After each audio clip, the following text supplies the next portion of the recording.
We've landed on the moon. We've built the tallest skyscraper on Earth. We've drilled tunnels under entire oceans to connect continents. But here's the question that keeps the world's greatest engineers up at night. Could we build this? A structure so massive, so precise, so absolutely insane in its engineering that after 4,500 years, we still don't fully understand how it was made. The Great Pyramid of Giza. And I'm not asking if we could build something that looks like it. I'm asking, could we build an exact replica? Same stone, same weight, same dimensions, something that's still standing 4,500 years from now. The answer is going to shock you. Because it's not just about money. It's about physics. It's about logistics. It's about the fact that in some very real ways, ancient Egyptians were better engineers than us. Today, we're doing the full calculation.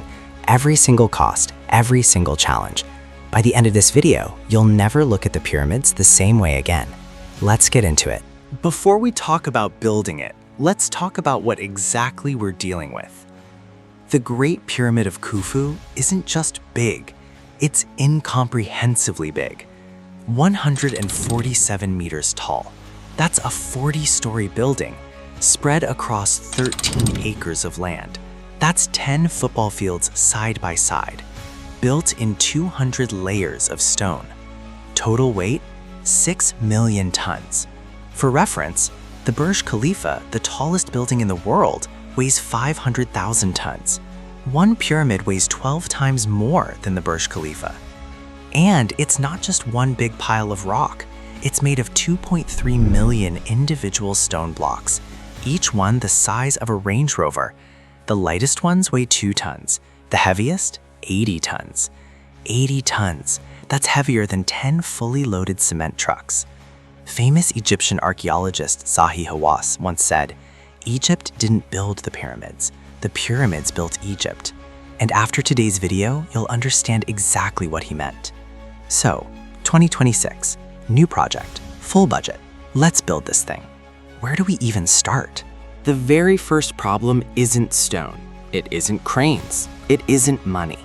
It's the ground. You cannot place 6 million tons on just any piece of land. That's the same weight as 60 million sedan cars. The entire city of Cairo doesn't even have that many registered vehicles. Think about it this way. The Burj Khalifa needed one of the most advanced foundations ever engineered just to support its 500,000 tons. Our pyramid is 12 times heavier. If the ground underneath shifts even slightly, even 1 millimeter at the base, that translates to a 14.7 centimeter lean by the time you reach the top. And unlike the Leaning Tower of Pisa, nobody's going to find a pyramid leaning charming. History already warned us about this. Pharaoh Sneferu, Khufu's own father, tried to build a pyramid, and the engineers miscalculated the ground stability. The structure started leaning mid-construction. They had to literally bend the angle to save it. That's why it's called the bent pyramid. So we need bedrock, stable, earthquake-resistant bedrock. The Giza Plateau itself is our best option, but 13 acres there? Land cost and legal permits alone, $100 to $120 million. Then we scanned 200 feet deep using ground-penetrating radar and seismic sensors. We need to know exactly what's down there before we put anything on top. Add $5 million. Then, laser leveling, GPS-guided bulldozers. Every inch of that 13-acre site needs to be leveled to within 1 millimeter. The ancient Egyptians did this with water channels. We'll do it with satellites.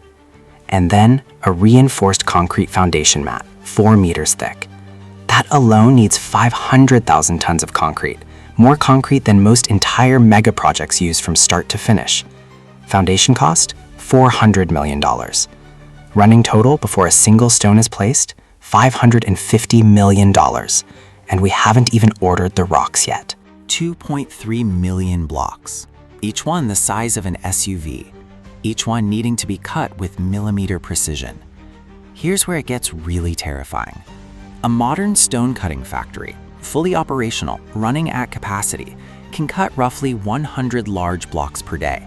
At that rate, it would take 63 years just to cut enough stone. 63 years. The pyramid would be finished before the rocks were ready. So if we want to finish this in 5 years, we need 250 industrial diamond wire saws running simultaneously, 24 hours a day, directly inside the stone quarries. One of these machines costs $400,000. 250 of them, that's $100 million just in cutting equipment. And the electricity these machines consume, each one pulls 80 kilowatts per hour. 250 machines running 24/7 for 5 years equals the same electricity consumption as the entire country of Italy uses in a single day, every single day, for 5 years.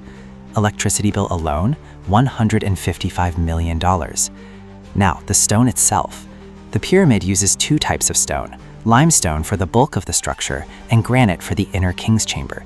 Hydrated limestone today costs $120 per ton. Granite runs $400 per ton.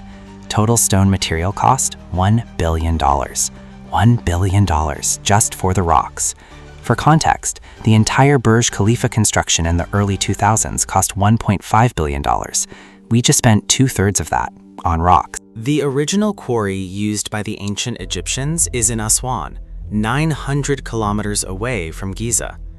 If we're doing this authentically, we're shipping stone across 900 kilometers of desert. A standard heavy-duty trailer carries 30 tons per trip. 6 million tons of stone equals 200,000 total truckloads. To deliver all of that in 5 years, we need 132 truck arrivals at the construction site every single day.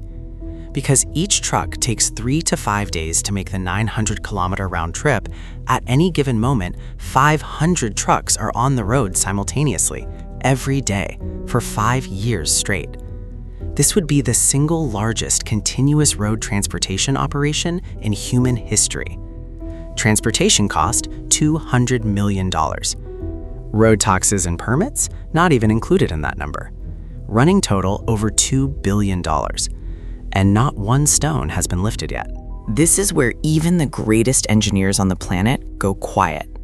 How do you lift 2.3 million blocks, some weighing 80 tons, and stock them to a height of 147 meters with millimeter-level precision?